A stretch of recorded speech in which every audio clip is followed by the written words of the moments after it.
Hey, it's Scott. Welcome back to Spin Magazine's Lip Service. Today's guest is one of rock's finest vocalists. He's the lead singer of Alter Bridge, Slash and the Conspirators, and his amazing solo career. He is Myles Kennedy. Today, we'll get into everything from his new album to stories about Led Zeppelin and much, much more. Join us for our interview today with Myles Kennedy on Lip Service.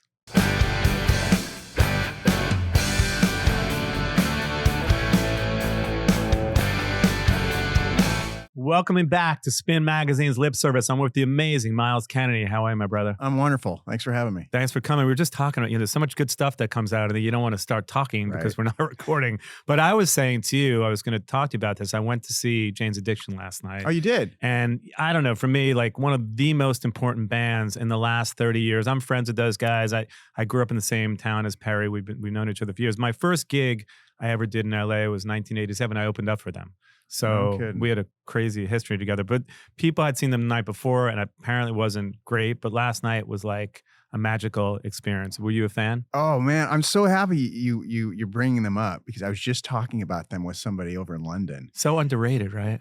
Without a doubt. Yeah. And I could just go on and on about what a fan I am. So obviously Nothing Shocking came out, and at the time I felt like it was a very necessary statement.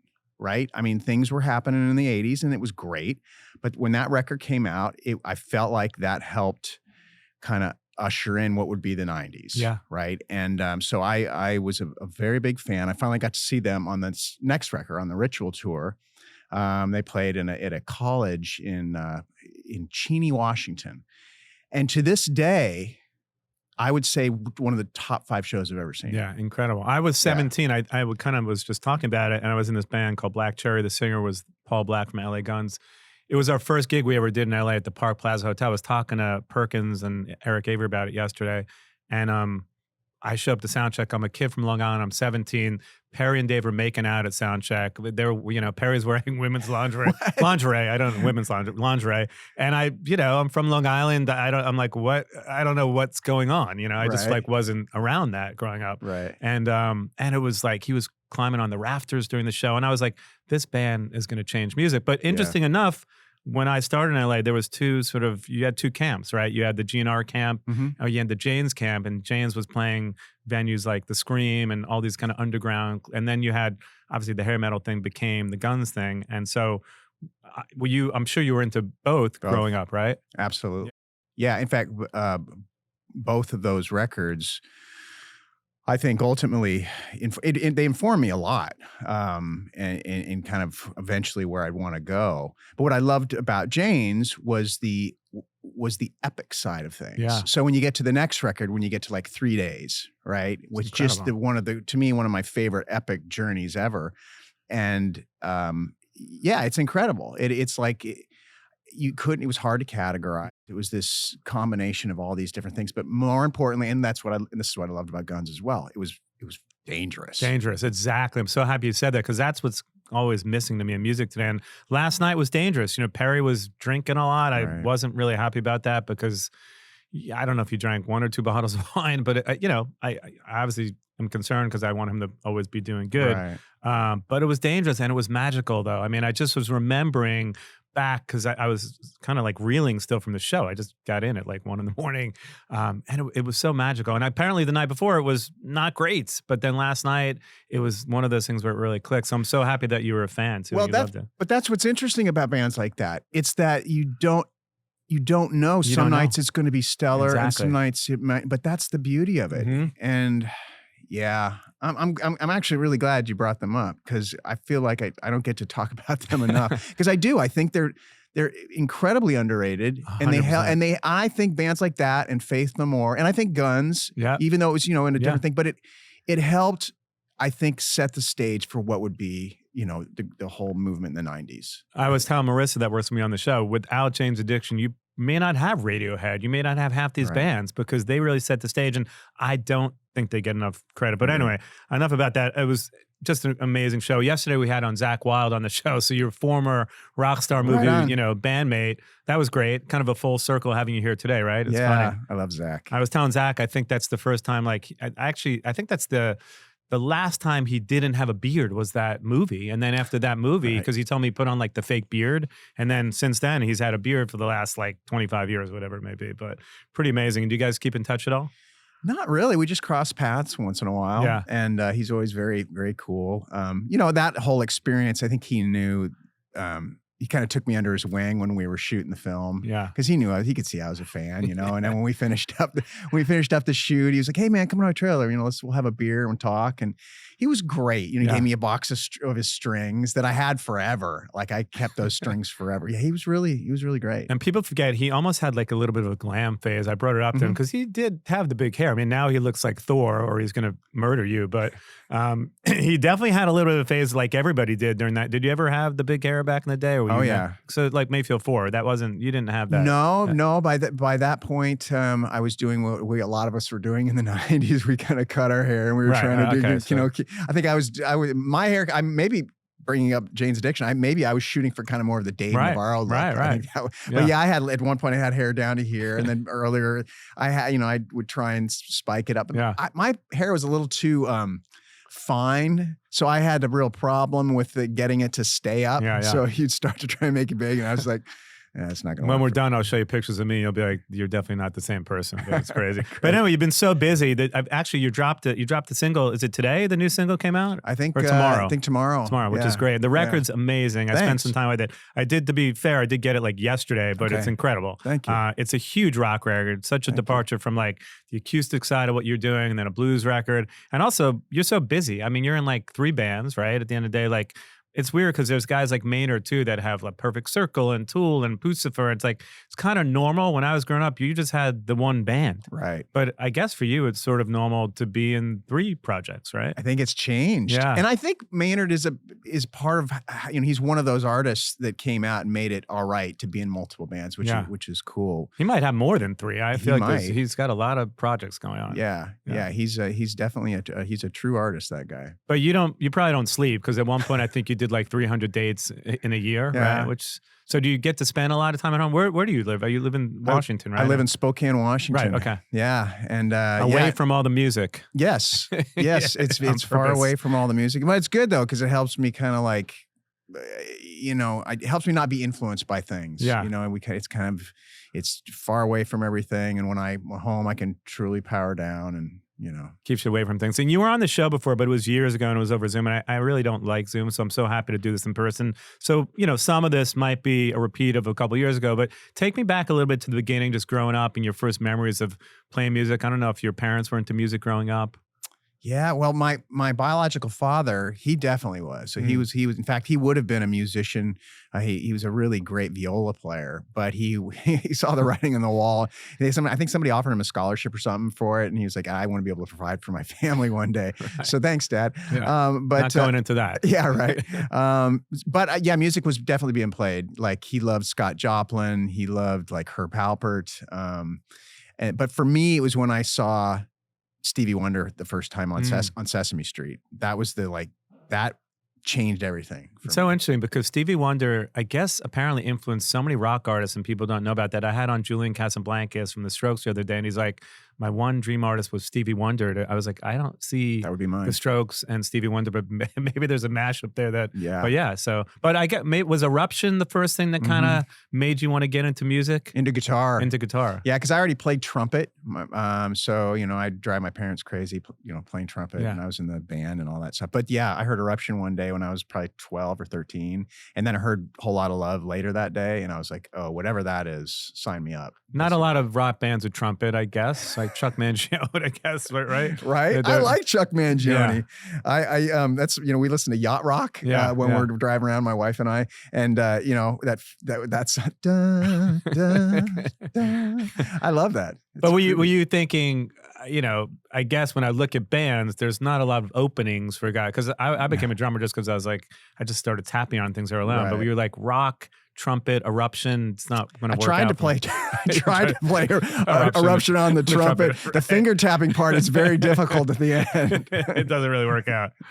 But then what got you into guitar? Was it Eruption? Just hearing that? Yes. And it was as if like the sky opened up and it was like something had just dropped from outer space. I mean, what is that? And from that point on, I was obsessed. Like so many guys from our generation. Yeah. I mean, that was. So was it the obvious Halen, Zeppelin, like Sabbath? Like, yep. It was Van Halen. It was a lot of Led Zeppelin. And then I went for a period when I was in my mid-teens. I was trying to find the heavy, I went, what's heavier? Then I found Accept. Right. Obviously Priest and Maiden. I loved Accept. I heard Balls to the Wall. And Still a great song. Fast as a Shark. And I was like, that's awesome. But then when I heard Metallica, but then that lasted a few years. And then I kind of got pulled back into like blues rock. And I think when the '87 Whitesnake record came out, and then when I heard John Sykes play guitar and Coverdale sing, and then when I heard the Guns N' Roses record, and then I kind of came back into just blues-based rock. It is true though. I mean, Appetite, I always reference it, but it really changed everything for everyone because it went from bands like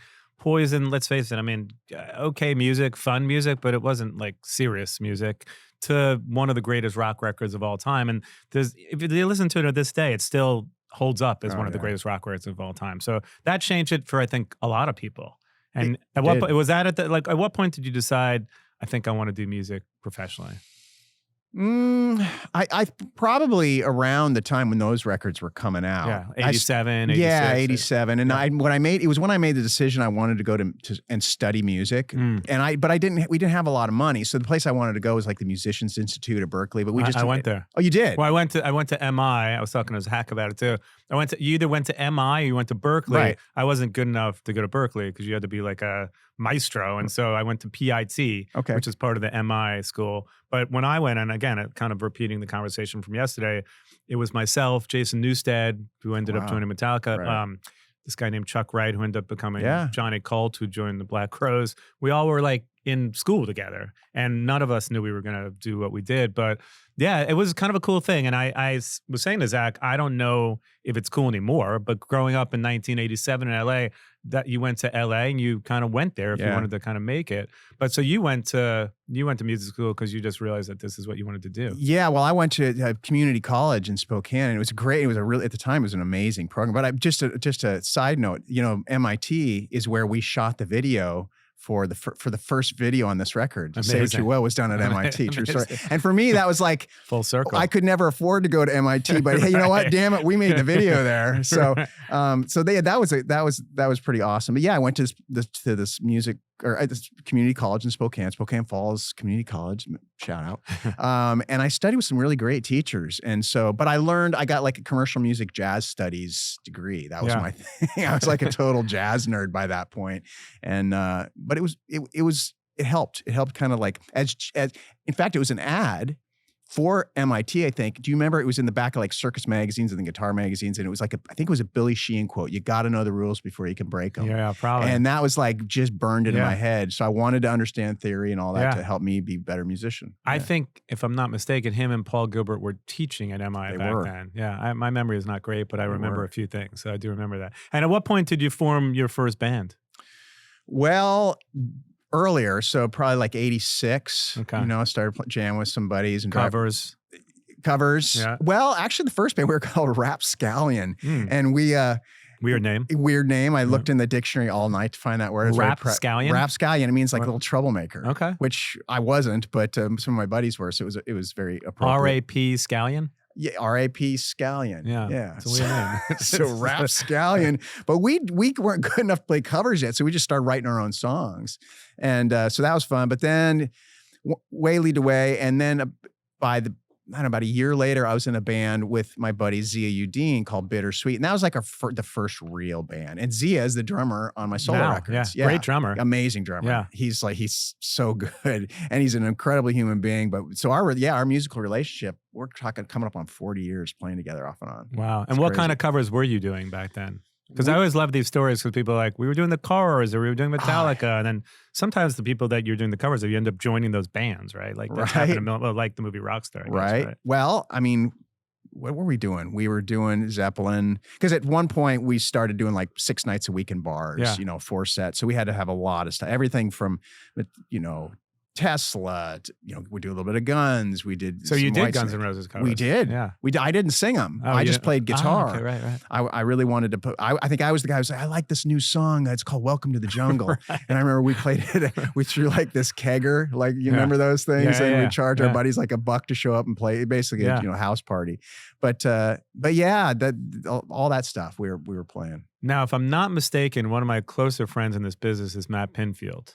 And I feel like the name of the band early on, like the Mayfield 4, had some connection to Matt Pinfield, which he probably loves his story, because he also tells me the story about how the Killers wrote a song about him too. Like all these things I've done, like literally that song was written about him. I've got soul, but I'm not a soldier, which is such an amazing song to be written about you. But I've never spoken about this, and we're super close. But tell me how Matt Pinfield played into the name of the band. Yes, he did.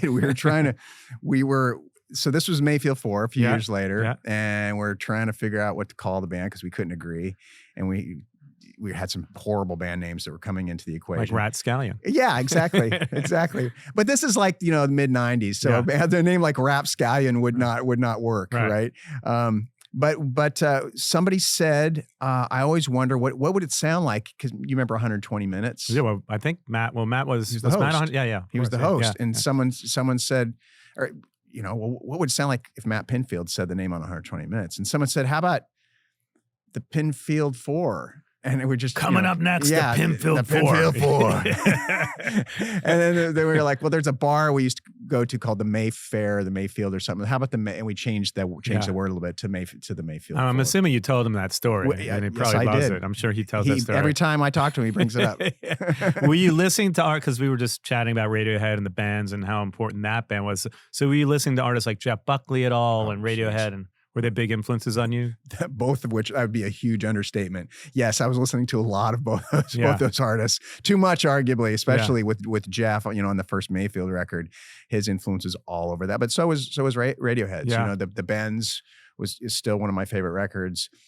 When we were going in to make our first record, the Fallout record, we used Jerry Harrison from the Talking Heads. Who was on the show not long ago? Was he really? Yeah. Did you ever hear this story about Graham Parsons' funeral? Again, I didn't know the story. Marissa, who works with me on the show, told me this story. It went viral. Apparently, they burned his body. I don't know. People to this day, they're reposting it every day. It's a crazy story. Did you ever? No. If you don't know the story, I'll send you the clip. But he was somehow involved with Graham Parsons. The band, the Modern Lovers, played at Graham Parsons' funeral. But I guess Graham Parsons made a pact to burn his body with his manager, whoever died first, and they literally took his body out to the desert and burned it a lot. It's a crazy story. So I'm surprised that story never came up, but I'll send it to you. It's mind-blowing. I would love to see. I would love to see that. Yeah, Jerry's cool, but Jerry taught me. One of the things he taught me. Well, we were at his place in Marin County talking about how we were going to make this record, and I was so excited because there was another Radiohead record getting ready to drop called OK Computer. Yeah, and I was like, I can't wait. And he looked at me, and said, I want you to hold off. Don't get it until we're done making this record because it will influence you. And that was really good. And it was great advice. I'm glad he told me that because especially at that point, I was a bit of a sponge. Whatever I was listening to, I think I would just bring into the creative equation a little more than I should have. So that was good advice. Thank you, Jerry. Yeah, thanks, Jerry. So fast forward to 2002, you're in the band, and then you get this call to possibly audition for Velvet Revolver, and you kind of blow it off, right? And it's come full circle for you now, obviously. But talk to me about that story, because kind of a crazy story nobody knew that band would become what they became. But is it true that you kind of didn't want to pursue it when you initially got the call? Well, it was a really interesting day, and this is the universe doing its thing, right? So we're sitting in front of this, right? Spin magazine. Yeah. I had my Spin subscription, and one afternoon I get this.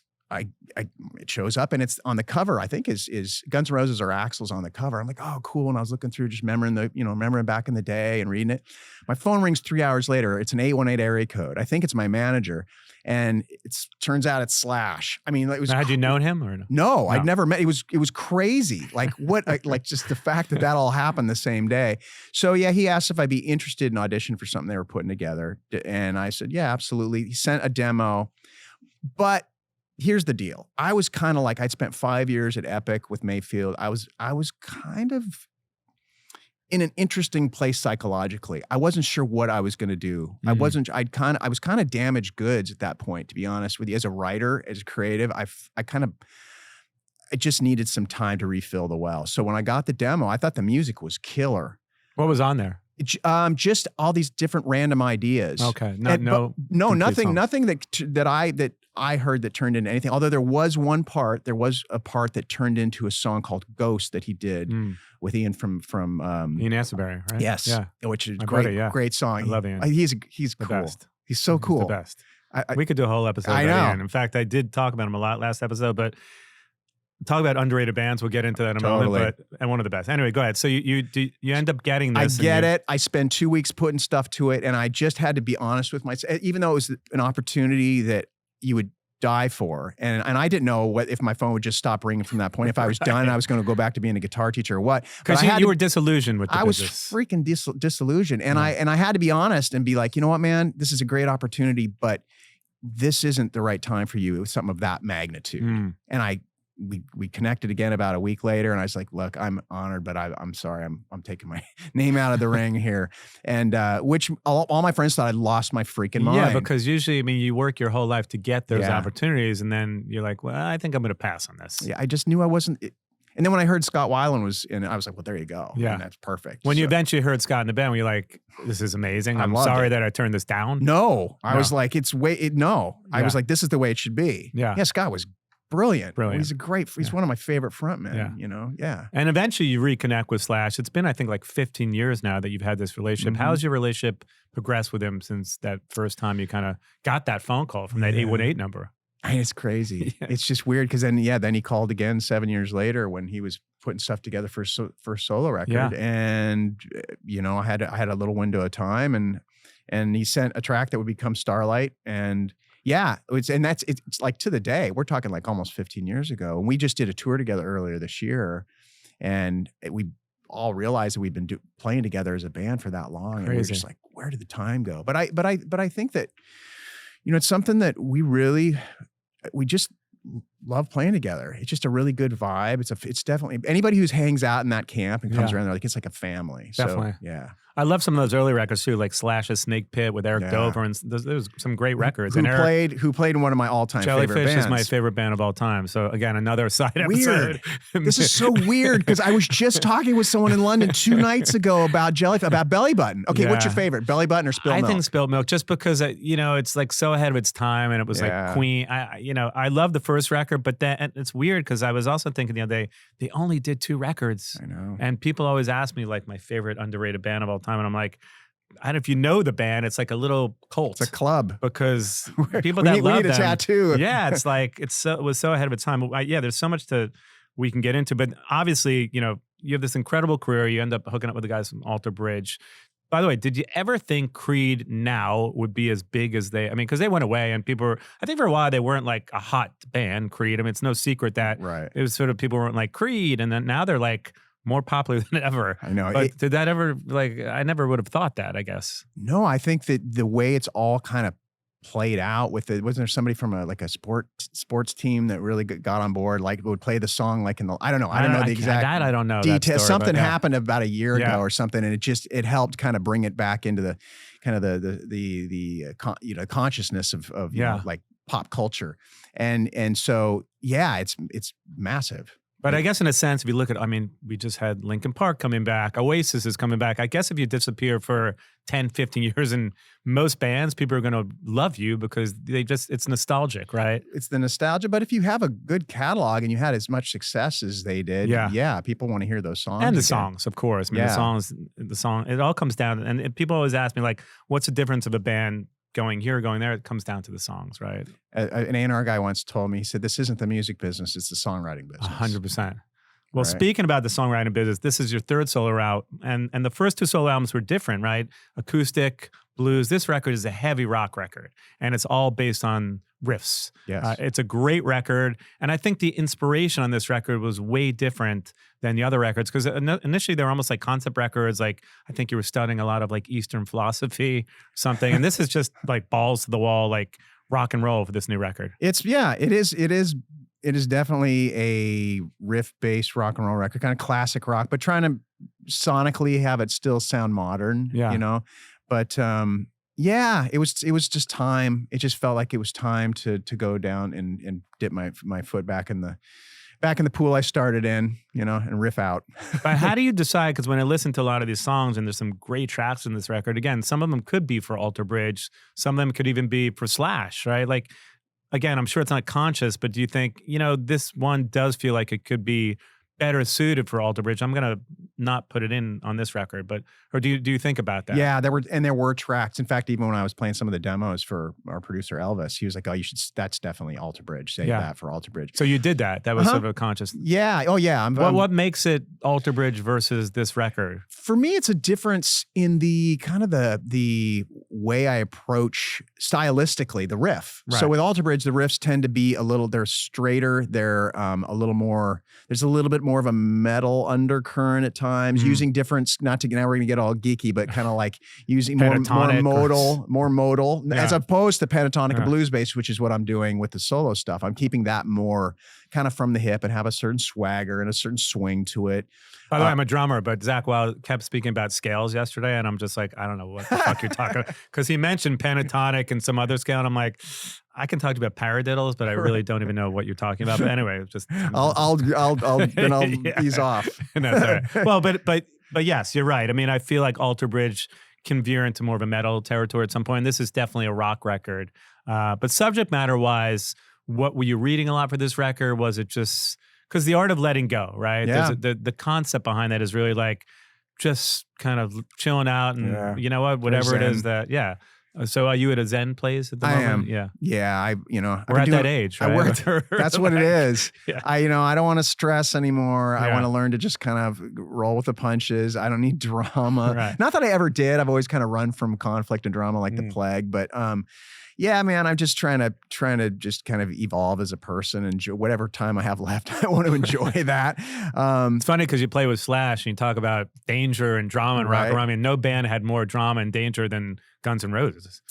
They did, and that's part of why we loved them. Yeah. And you could hear it. It was palpable and it was cool, but I feel like your bands always had this camaraderie and probably not a lot of infighting. I correct me if I'm wrong, but like I'm sure your solo stuff, there's no fighting, right? No. Alter Bridge doesn't strike me as the kind of band that fights, although I could be wrong. Put them up. Yeah. And with Slash, you seem to have this incredible relationship. So it's different, right? Because so many bands suffer from, I mean, look at Oasis. I kept saying on the show that those guys are getting back together. I hear they're friends, and sure enough, here we are. But maybe they'll punch each other on stage. But do you miss, like, in a way, I guess that is missing from rock a little bit, but you can also make amazing music without punch each other in the face. I hope so.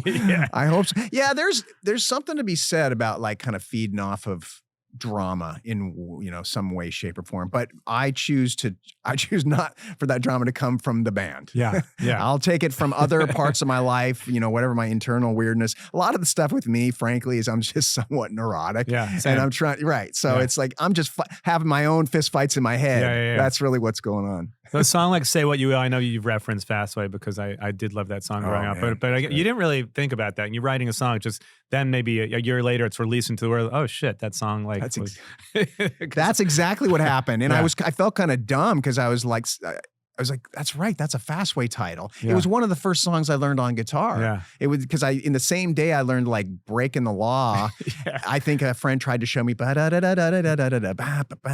a great song. I feel like you could sing the shit out of that Fastway version, but that's like I'm gonna try definitely that your register.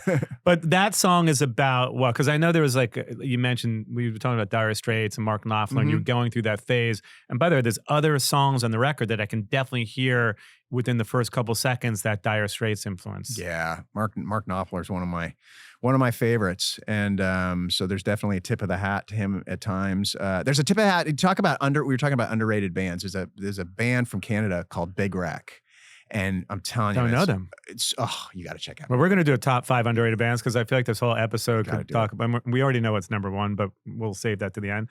But yeah, Big Wreck. I don't know them. Check them out. Amazing. Ian Thornley is pound for pound one of the most talented guys out there. Incredible singer, guitar player, songwriter. So when I was recording that song, I used to tour with them with Mayfield. We toured back in the late 90s and we got to be good friends. So I was like, I did a little tribute to you, style wise. Cool. What else is there on there? I don't know, just rock and roll. just rock and roll. Not trying to reinvent the wheel. But because the last two records, stylistically, one was blues based and one was acoustic, like, was there a conscious effort with this one to like really do? I mean, I know your guitar kind of inspired it. You got your own signature guitar. In a way, you're sitting with your own guitar. You're probably like, I need to write on this thing, right? Oh, it was like super inspiring. Yeah. Like anytime I take it out of the case, I just want to start writing riffs, you know? So how is it to get your own guitar made for you? I mean, it's probably pretty incredible after all these years, right? It's crazy. Yeah. I mean, I like, it's probably one of all the fun stuff I've had the opportunity to do, that really means a lot to me. Yeah, we spent like 2 years trying to put it together, and I got with Paul at Paul Reed Smith and Rich and everybody there, and yeah, it was a lot of R&D, a lot of like trial and error. And now, do you kind of micromanage that because you want it to be uber perfect? Because if you're like me and you're OCD a little bit, it's probably like everything from like, right, the way the strings are sitting to the knobs, or right, were you pretty everything. Like I would get a new version and I would sit it on my wall next to the TV, and I would just stare at the dimensions and be like, okay, maybe we could change that. There's a pick guard, maybe if we did that.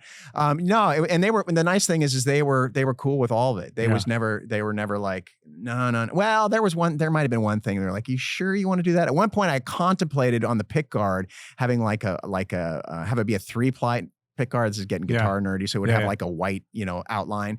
And they were like, yeah, you might want to reconsider that. I think you got it with just the simple black, and I'm glad I listened. Now, do you send that to Slash, being one of the greatest guitar players, and then be like, hey, check this out, what do you think? Or do you just don't even ask him at that point? I toured with it earlier this year, and you show it to him, and and I was pleasantly surprised. He gave it the thumbs up. He did, so I was like, because if he didn't, would you go back and change things on, or were you too far down the road? I would call up Paul. Maybe Paul Slash doesn't like this pick guard. We got to change it.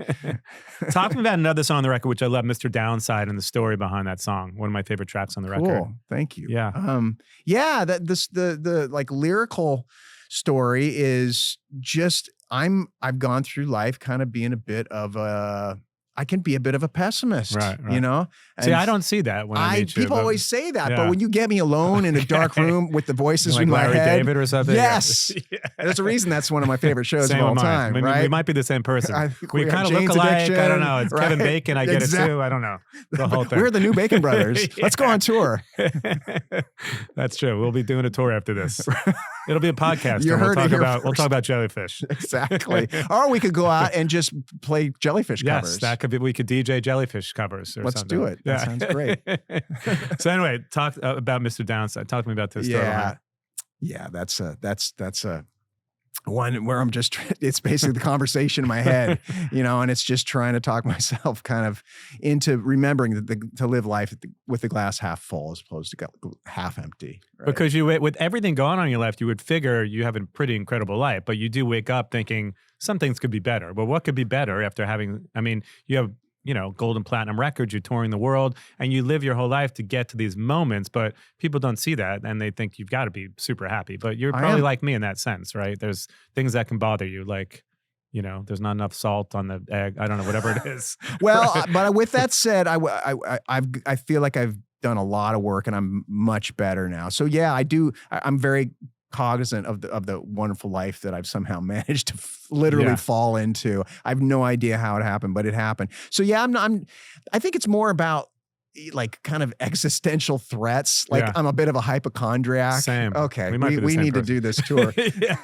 What's it like being, obviously you have to adjust all the time. This is your solo record now, but you're playing huge arenas, you're playing clubs. Do you have to adjust every time you're in a different band scenario? Because touring with your solo band, and it's a 3-piece, right? It's different. Your bass player is your manager. I was always the manager of my bands as a drummer, because people are like, if you're not going to write the songs, make yourself useful. So I was like, I guess I'll manage the band because I'm not writing the songs at this point. And then you get kicked out if you don't do something because they can find another drummer. But what's it like touring with this entity, and how is it different when you're playing different size venues with the other acts?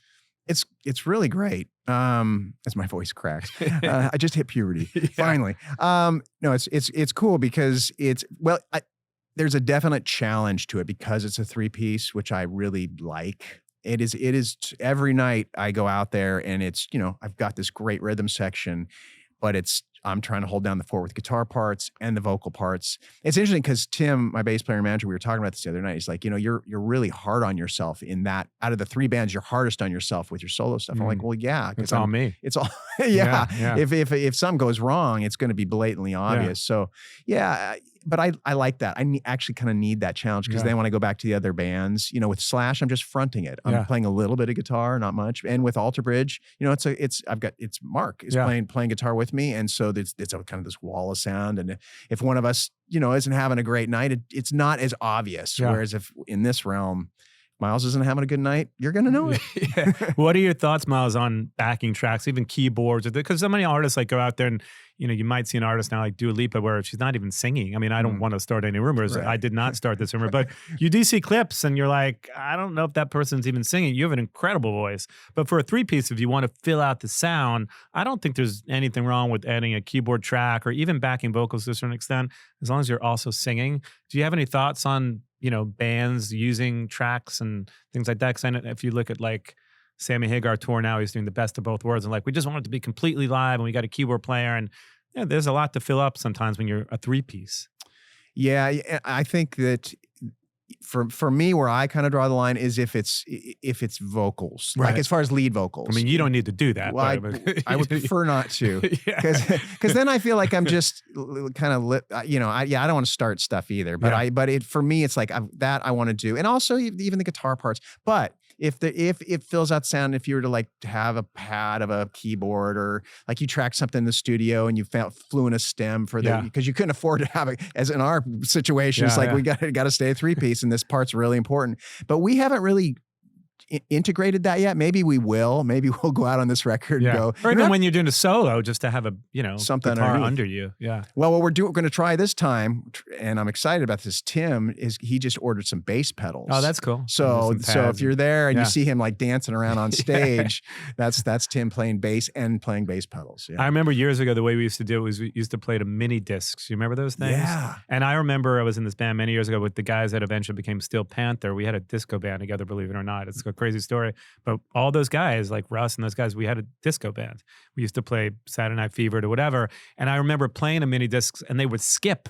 And then you'd hear background vocals just coming out with no one singing. You're like, this isn't good. I mean, this really seems like Milli Vanilli, but that doesn't really happen anymore because everything's on, drives and whatnot. But yeah, I think, it's interesting. I don't have any thoughts other than people have a great time. I mean, I do see things where Don Henley's not singing at all and you're paying $1,000 for a show, you're going to Vegas to see him at the Sphere and there's no singing and you're like, I don't know. But I guess as long as people have a great time, it is what it is. But I mean, I do prefer to see bands perform, obviously. So talk about it a little bit.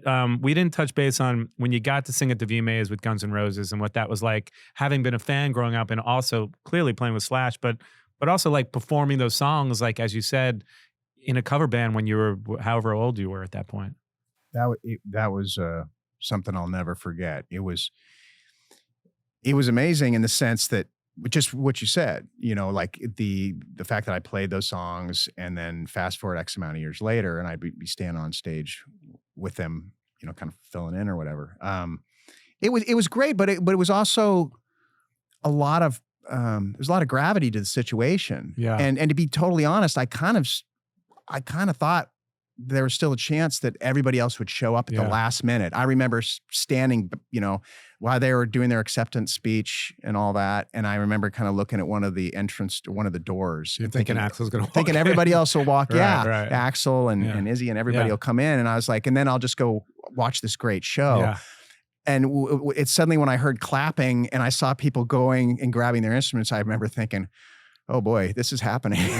Were you nervous? You got to be nervous. Something like that. Hell yeah, I was nervous. Yeah, it was great. But most of it's kind of a blur. But the very end, it's kind of a special moment. I'll never forget. Did the last long note on Paradise City, and it's you're kind of we're almost done, and it was great. It's it was an 8-minute song. Yeah, it was a lot of fun. But I just looked out and I saw my wife Selena sitting at this table, and because I think she knew the gravity of the situation, and she kind of you could tell she said, okay, you're almost done, and that was nice. And so then finished the song, and I just left and. How'd you feel about it when it was over? Were you like, phew, I got through that? Or, yeah. Yeah. And afterwards, I'm assuming the other members were like, you did great. I mean, because those are tough shoes to fill, but you did incredible. Well, they're impossible shoes to fill. Yeah. Yeah, you can't. So you just do the best you can. Yeah. So, yeah, I mean, it was just something that, I still can't believe it happened. It's crazy. One of my favorite stories about you, and a lot of people, you've told the story a lot, but a lot of people don't know this, you actually got asked to sing for Zeppelin or to audition, which is crazy in itself because there's probably 5 people in the world. I think it was Tyler. I think Tyler went down there to sing with them. Trying to remember who else did it, but there was only a handful of people that went, and you were asked to go. So how did that come about? Was it because you knew Jason from doing the movie Rockstar? I think that was what got my foot in the door. And because you're a huge Zeppelin fan. Massive Zeppelin fan. And when we did Rockstar, one day we were taking a break in between rehearsals or something. I just said, hey, I just want to say, hey man, your father's legacy was like, really important in what that band did. And he said, the cool thing about Jason is he's so proud of it. Yeah. That's what I love about Jason is he's so proud of that whole thing and what his dad did. So I'm wondering if maybe that helped. He called or sent me a text, in 2008. It was like June of 2008. And I was in Germany playing some festivals and I hadn't heard from him. We weren't like tight or anything. And he said, I have a favor to ask of you. And I thought he had like a buddy in Germany that wanted to come to a show. So I called him like, hey, what's up? And he's just like, hey, so I'm here in London jamming with some friends. And we were just wondering if you'd like to come over this weekend and jam. I'm like, well, I'm on tour, but who are your friends? And then he lays it all out. And I'm like, oh, okay. So he says to you, it's me, Jimmy, John Paul Jones. We're actually thinking about getting the band together. Well, they just wanted to jam. Right. I think that it's been turned into, I don't think it was going to be Led Zeppelin. I think they wanted to call it something else, is my guess. Yeah. I don't know, but they just wanted to play. I think the year before they'd done the reunion and it really kind of got them like longing to play those songs again, and rightly so, so that was something. I don't know about you, but I get, I don't know, probably 10 calls a day from telemarketers with weird numbers. So you've got 2 phone, you got Slash that called you out of the blue and Jason Bonham to audition for Zeppelin. So I'm assuming you answer every weird phone number that you see at this point, right? That's a good point. I have to remember that. Yeah, because I mean, look at who, so okay, you get to, what was that like to get to even jam with them? There are no words. I mean, it's still, it's hard to articulate because it doesn't even, and I'll play it over to make sure that those memories don't disappear. But yeah, I mean, it was like you're standing in a small room like this and there they are. And it was incredible. Somebody recorded it. I don't think like an actual like multi-track session, not that I know of, because it was a rehearsal studio, but maybe somebody had, something going, but it was, do you have a copy of it? Just no. I mean, don't you wish there were like a lot more cameras back then that you could record that? No? No, I like the idea that it's just kind of sacred in my, in my noggin. That every day. I would invite friends over and just watch it every day. Check this out. I'm singing for Zeppelin here. No, but you know why? Because here's my problem. I would pick me apart. Right. I'd be like, oh no, you should have done that. I'm that guy. That's and I wouldn't be able to enjoy it. It's the neurotic, crazy artist guy. Yeah. But that has to be a bucket list. I mean, again, these couple calls that you got in your life, and look at how it's changed the trajectory of your life, right? Without a doubt. Also with Slash.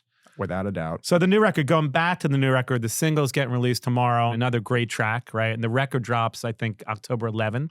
Yes, coming up. And then you got a tour coming up. Tim Montana's a great artist, he's opening you up. Yeah, he's great. He's really great, and I like him. I do too. I'm looking forward to doing those shows with him. I feel like every 3 years you sort of change projects. So this is right. There's like whether it's an Alter Bridge record or a Slash record. So now this is for the next like year and a half. What do you have it kind of planned out? I usually try to have a rough guess of like 3 years. Yeah. But that can all change. And obviously, like what we were talking about earlier, who knows what's going to happen? These reunions have been so successful. Yeah. It's like, but I kind of look at that as a great opportunity to do this. Other things, yeah, sure. Yeah, I mean, I really do enjoy doing this. And I love, I'm really grateful that when initially when bands got back together and I wasn't the guy that just sat around and waited by the phone. I was like, okay, well, I'm going to do something. And then you kind of build up. Now I've built this thing up and now I can always go, touch on this and have fun. Because Slash did this blues record recently, but have you been talking to him about doing another record now, or is there still talks of trying to figure that out? It's the schedule thing. The schedule, right. But I saw him they came to Spokane about 2 months ago and it was awesome. And I got to jam with we did a Crossroads, and then also played a song with Warren Haynes and Slash. I don't know if you're a Warren Haynes fan. I'm a massive cool. Warren. The guy is amazing. So yeah, that was great to see. Are there still these moments with like pinch me moments, like you're on stage, like playing with Slash, and you look over, you're like, this is fucking weird. Like, it's got to happen to a lot, I imagine. All the time. All the time. You're sitting in front of someone who oftentimes has to wonder, because his life has turned out the way it has, if this isn't all just like some virtual, like I live in the Matrix. Like, and we still find reasons to doubt what the hell's going on. I guess it's strange. Well, talking about top fives, because we can't not talk about some of our favorite artists. And so we usually do this top 5 list that are really fun. I'm going to skew it a little bit now after chatting with you for a while. So I want to ask you your top 5 underrated artists of all time, starting with number 5. And again, I feel like I know number 1, but let's just start with number 5 and see where it goes, Myles. Oh man, this is really hard off the top of my head. Well, there's a band that you mentioned I didn't know. Big Wreck. Well, Big Wreck would be like number 3 or 2 for me. That's how much. So let's go back to number 5. I'm jumping ahead. That's how much I like that band. I think to some degree, I would say, I feel like King's X should be on that list. Great. So underrated. Yeah. Like that band, like that was an important band. Definitely. Still is an important band if you ask me. So I guess that would be number 5. Number 5. Yeah. Number 4, I'm going to say, what else? Jesus. This is really hard. Well, I guess if you reference some of the earlier conversations, I don't want to put any thoughts in your head, but right. Just okay. saying. Okay. I'm gonna go. I'm gonna say Jane's Addiction, but they're kind of known. They are known, but I don't think they were so important now, as we were speaking about. And without Jane's Addiction, you wouldn't have half the band you have today. So I could be underappreciated. I'm gonna say underrated just because they should be even bigger than they are. But that's just my own opinion. Right. This is your list. Right. But can we include Jeff Buckley? I mean, absolutely, and I couldn't agree with you more. Okay. Is that number 3? No, Jeff Buckley is going to, for me, I'm gonna have to put him number 1. Well, wait, we're jumping all around. We're jumping all over the place. Number but 5, now that I'm kind of like pulling all these guys formulated. out. So number 5. Number 5, King's X. King's X. Number 4. Number 4. Let's go with Jane's Addiction. Okay. Number 3. Number 3. We're gonna go. The Big Wreck. Big Wreck. Just Big Wreck. Big Wreck. Number 2 is going to be Jellyfish. Now, talk to me about Jellyfish, because again, a band that I constantly talk about. I think people are actually sick of me talking about them. What was it about Jellyfish that, like me, that you're obsessed with? The songs. I mean, it was just like a songwriting masterclass. Yeah. When you listen to it was smart. Like it was like New Mistake. I mean, like it's so ahead of its time. So ahead of its time. Yeah. And Russian Hill. Yeah. You know who played bass on that? Well, because I know. Stand-up bass. Oh, no, I don't know. John Patitucci. Wow. From Chick Corea. Did not know that. And he played, turns out, I think he played on something else on, Crazy. Yeah. So like that's me jazz nerding out. And Eric Dover, who was in the band for a while, ended up singing for Slash too, before you. Yes. And he was great. Yeah. I love there's a song they did called Beggars and Hangers On, which is a great song. Yeah. So yeah, there's just... And they're never getting back together. Roger Manning and Jason Faulkner in Beck's band. And I hear Andy Strummer's just not, he's kind of checked out. He writes like jingles, or I think he works a lot in Asia, but I don't think they're ever getting back together. That's what I heard, the same thing. Yeah. I did see Roger play with Eric in the Imperial Drag. Oh, right. Great band too. Yeah. They opened for Alanis Morissette back in that band too. Back in the day. So wow, we're really breaking out the weird references. Right? Imperial Drag. There's going to be 2 people that listen to this that know that reference. Right.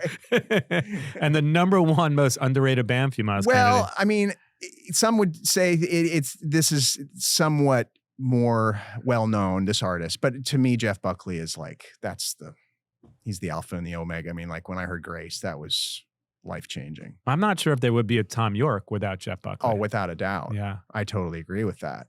Yeah, he was what an important artist. Died way too young. Way too young. And so incredible. I mean, I listened to Grace and I'm like, it's just, man, it's like mind-blowing how great it is. And his voice was, but your voice is one of those voices. I'm sure we talked about him being a huge inspiration. Massive. But you can hear the inspiration in your voice when you listen to him. I saw him on the, I think the Mystery White Boy tour. I think that's what it was called. There was a record that came out. It was in May of 1995, I think. And, I went to Seattle, drove to Seattle from Spokane. And there's like 500 of us in this little theater. Amazing. And it was life-changing. Yeah. It was, I'll never forget him singing Grace and going, wait in the fire, wait, going higher. Like it was beyond chills. It was beyond chills. It was like an out of body. Wow. He took all of us. He had all of us in the palm of his hand and just took us to this spiritual place. I never got to see him, and I wish I did. Speaking of top fives, because you get to perform these songs some nights, your top 5 Guns N' Roses songs of all time started with number 5, and songs that you incredibly get to perform on a regular basis. All right. Starting with number 5. Top 5. And it can't be only Appetite for Destruction. Okay. That's hard. Okay, well then I'm going to say, I think Civil War is great. Yeah. Yeah. Number 5, Civil War. Civil War. I feel like that was the last song that Steven Adler played on, if I'm not mistaken. Yeah. Yeah. Number 4. Number 4. I think I'm gonna go. I'm Brownstone. Yeah, I like Brown. I mean, classic. That would even be higher for me. Yeah, what a great song. Well, they're all. It's hard. This is really hard. Yeah. This is how do you pick these? Number 3. Number 3. I'm gonna go Welcome to the Jungle because that was the first time I heard him. And the first time you heard him and saw that video, what did you think? I'd never seen anything like it. Yeah, the snake dance. Yeah, the whole everything from the way he, when he gets off the bus and I was like, what? It all worked. It was all there. I mean, the boxes were all checked, and all I could hear after I saw that was, it's like that whole rapid fire thing was so cool, and I hadn't heard anything quite like it. Also, can we talk about how cool Izzy was? So cool. When I was because I told you I was in this band called Black Cherry that was featuring this guy Paul Black, who was in LA Guns. Duff and Izzy used to play. They used to come and play Star with us on stage at the Whiskey, and Axl would come. And at the time, I didn't realize like how big they were going to become. I wish I knew, because I probably would have tried to talk to them more. And we actually performed together when I was 17. I just didn't know. And I used to have these like Super 8s of like Axl being backstage at our shows at the Whiskey, and I just wish I knew, because like in hindsight, like again, to think about, there's only a handful of bands that have stood the test of time like that and are still playing arenas for like 30, 40 years. So, but yeah, the first time I saw it, I was part of that scene. I didn't know. But number 2 for you. So I digress, and I'm going off on a tangent. That's all right. So, number 2, I'm going to say Paradise City. Yeah. And it's a tough one, because number 1 would be Rocket Queen. Yeah. So great song. A great song. But both those songs, I've always had a certain, I don't know, I just love both those songs. Yeah. So, yeah. You could definitely not release Rocket Queen today, being how PC a culture we are. Because if you listen That's a good point. If you listen to the middle of that song, there's some stuff going on in there. Yeah, what is that? I've always wondered what's happening. And I hear stories, and I don't know, but I know that song could not be released in its form probably today. Probably. You would have got one of those PMRC stickers on it or something. Yeah. A couple other quick questions for you. We were talking about a little bit about perfect albums, and we talked about, and again, never to influence, but we talked about Radiohead. I just bought a record player, and I just started listening to records like they should have been played, start to finish. Unfortunately, I bought one of those record players that it just doesn't go back to the start once it ends. So it ends up, it's probably going to wear at the needle at some point, because I end up keeping it on there for hours. But is there a perfect record start to finish that you could put on the turntable and not take off? Or what would be your perfect record? Well, there are a lot. Now, this is kind of showing what a nerd I am. Steely Dan Asia. Great record. And that's underrated too. Yeah. Not underrated if you like, a musician, but I mean, so many great songs on that record. I didn't even think about that album until you just said it. I love that record. That's like a go-to when I listen to that record at least once a week. Really? Yeah, that or Gaucho. So do you have that on vinyl? Yes, I do. In fact, I have 3 versions on vinyl. Yeah. More importantly, do you have the Jellyfish records on vinyl? No. Right. I might need to do that. Okay. That's a good. After this, you and I are going record shopping. Let's do it. One last question for you, Myles. If you could form a supergroup, who would be in it? All right. Now, living or? I guess either one, because, as you choose, right? All right. This is your show. So. Oh, okay. Okay, great. Well, if in that case, if I can kind of pull from the past, I'm going to do, let's have John Bonham. The best drummer of all time. Best drummer of all time. Let's take on bass. On bass, John Paul Jones. So is it Led Zeppelin? Pretty much. Yeah. And on guitar. Oh man, this is hard. This is really difficult. Can I have 2 guitar players? I mean, this could be your Aerosmith or whoever. Right. I don't know. Let's do this. Just because I'm curious. Let's do Jeff Beck. Oh, cool. Let's just see what happens. Jeff Beck and Jimmy Page? Yeah. Oh, so it's like the Yardbirds meets Zeppelin or something. Yes. And then vocally, but here's where it gets crazy. I would I want it to be. I like mean, you're in the band because it's your. No, I'm just playing triangle. Okay, all right. I'm not even going to try and do anything with all these cats. This is on a whole different level. Well, I would like Robert Plant, and I would like Stevie Wonder. Oh, that would be a weird mashup, but I'm here for it. Why not? Amazing. Well, the album's out October 11th. This is fun. And when we're going to do a whole, if people are listening and they care, we'll be DJing like Jellyfish albums at your local bar. Sometimes to me and Myles. We'll have to do this again when the record comes out or soon. This is a whole lot of fun and so much better than Zoom. So I appreciate you coming in. I agree. This has been a lot of fun. Anybody who's a Jellyfish fan is a friend of mine. Awesome. So. Thanks, Myles. Appreciate it. Thank you, Scott. Awesome.